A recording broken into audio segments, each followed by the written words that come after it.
ఇప్పుడు చిక్కుడుకాయ తాలింపు చేసుకుందామండి. చిక్కుడుకాయ తాలింపుకి కావాల్సిన పదార్థాలు: శనగగింజలు 1/2 కప్పు, కారం ఒక 2.5 స్పూన్ వేసుకున్నాను, మీకు తగినంత వేసుకోండి, సాల్టు, వెల్లుల్లిపాయలు ఇవన్నీ కచ్చాపచ్చాగా మిక్సీ పట్టుకోవాలండి.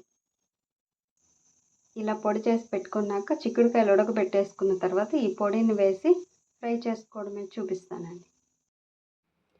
ఆయిల్ వేసుకున్న తర్వాత చిక్కుడుకాయ ఫ్రై కండి కొంచెం జీలకర్ర, ఆవాలు, మినపప్పు, శనగపప్పు వేసుకొని అవి చిటపట ఆడిన తర్వాత పచ్చిమిర్చి, ఉల్లిపాయలు, కరివేపాకు, వెల్లుల్లి ఇవి కూడా నూనెలో వేసుకోవాలండి.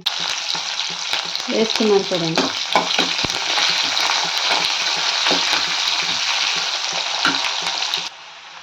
ఉల్లిపాయలు బాగా వేగాక చిక్కుడుకాయలు కూడా వేసుకొనేసి కలుపుకోవాలండి. ఈ పప్పుల పొడి వేసుకొని లైక్ చేయండి, షేర్ చేయండి, కామెంట్ చేయండి, సబ్స్క్రైబ్ చేసుకోండి. Bye bye.